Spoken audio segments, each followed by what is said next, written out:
কি অবস্থা? কেমন আছেন সবাই? শরীর স্বাস্থ্য ভালো? আগের মতো কি খাওয়া দাওয়া খাইতে পারেন না গেছে? শীতের ভিতরে রুচি একেবারে নষ্ট হয়ে গেছে। আরে দাদা, নষ্ট হওয়ার মতো কোনো কারবার তো ঘটে নাই। এখন তো বীর পালোয়ান, বীর পুরুষের খেতাব পাইতেছে বাংলাদেশের জনগণ। এই সময় আবার কার চললে আসে, এটা কোনো কথা? কথা হয়েছে বিজিবির সাথে বাংলাদেশের জনগণ বিএসএফ রে ভরিয়ে দিছে না। আপনারা বরাবরই অন্য কিছু মনে করেন না, মাইন্ড করে, ডোন্ট মাইন্ড। এটা হয়েছে ওই যে এক মুরব্বী কাকু, এই যে আমার মতনই মোটামুটি এরকম বইসা রয়েছে, হাতে মোটামুটি এই যে দাও বডি এরম ভাবে এইটা লইয়া এরম বইয়া রয়েছে যে আইলেই আলহামদুলিল্লাহ কই বিসমিল্লাহ কইয়া খতনা করে দেবে। খতনা তো বুঝেননি, কারণ ইন্ডিয়ার তো ম্যাক্সিমাম মানুষের আবার হয় না এখন পর্যন্ত। তারা তো ম্যাক্সিমাম মানুষ এখনো সেই আগেরটা জন্মগত ভাবে যেটা সেটাই আছে। তাদেরকে তাদেরকে খতনা করানোর জন্য সে কাস্তে নিয়ে বসে আছে, তাকে খতনা করাবে বিজিবির সাথে বসে আছে। আর উপরে বসিয়া আরে শোনা গো আমার, তারা খুব কষ্টে মর্মাহত দিন অতিবাহিত করে দিয়েছে। তাদের দেখিয়া আমার কলিজার ভিতরে টস টস করিয়া ডালিমের মতো রস পড়িয়া যাইছে। আবার ডালিমের বলা যায় মানে ডালিম নিয়ে খুবই সমালোচনা একটা পাত্র হয়ে গেছে।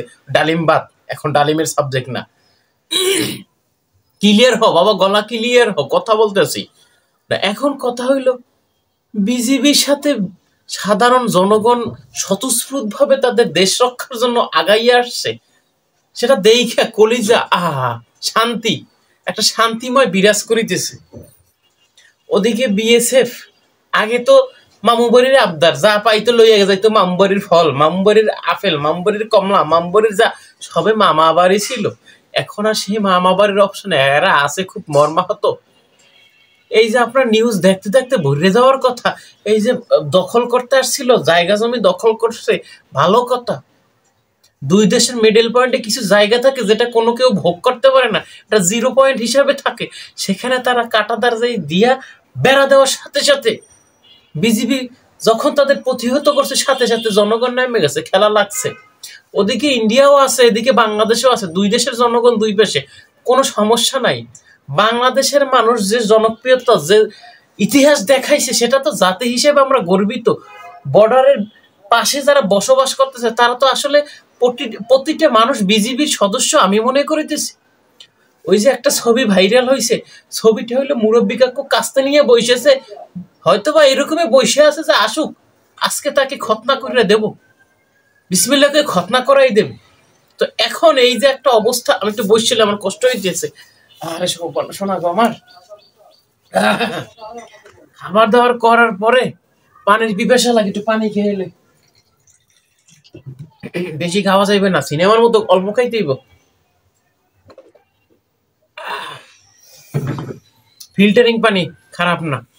তো এখন কথা হইলো, এই যে বিজিবির সাথে যে জনগণের স্বতঃস্ফূর্ত ভাবে একটা অংশগ্রহণ, একটা দেখে জাতি এবং জনতা মনে করতেছে বাক ফিরে আসছে, সেই আগের বিজিবি নাই। আর আফার আগে বিজিবি, আফার যুগে বিজিবি ছিল, আর এখনকার বিজিবি এক না দাদু, এক না। আগে তো ছিল মানে অস্ত্র ছিল কিন্তু কাজ ছিল না, আর এখন কাজও আছে অস্ত্রও আছে। আসো খেলা হবে। এখন আর বর্ডারে বিড়ালের মতন, এখন বাঘের মতো গর্জন দিয়ে, বাবার আমার জায়গায় আমি থাকবো। আমি কি ভারতেরটা খাই, ভারতেরটা থাকি? আমার জায়গায় আমি থাকবো, আমি খাইয়ে থাকি আর না খাইয়ে থাকি, আমার প্রতিটা ইঞ্চি ইঞ্চি মাটির বুঝ ব্যবস্থা আমি নিজে বুঝতে নেবো। সেটা দেখাই দিতেছে। সেটা দেখে কিছু কিছু মানুষ বাংলাদেশে বসে আরে ভারতের পক্ষ নেইয়া দলিল দিতেছে, এইটা কি করা ঠিক হয়েছে, এটা যা করছি এটা কি কোনোভাবে ঠিক? আরে ভাইয়া, তুমি এত যখন স্বপ্ন দেখেছো, এত যখন চিন্তা করিতেছো, তুমি বাংলাদেশে কি করিতেছো? তোমার মায়ের দেশে চলে যাও, তোমার বাপের দেশে চলে যাও, ইন্ডিয়া যাইয়া ইন্ডিয়া বসবাস করো। তোমাকে কে রিকোয়েস্ট করছে বাংলাদেশে থাকার জন্য? কোনোভাবেই বিএসএফ আর এক ইঞ্চি মাটি বাংলাদেশ থেকে নিতে পারবে নয় আকারে না।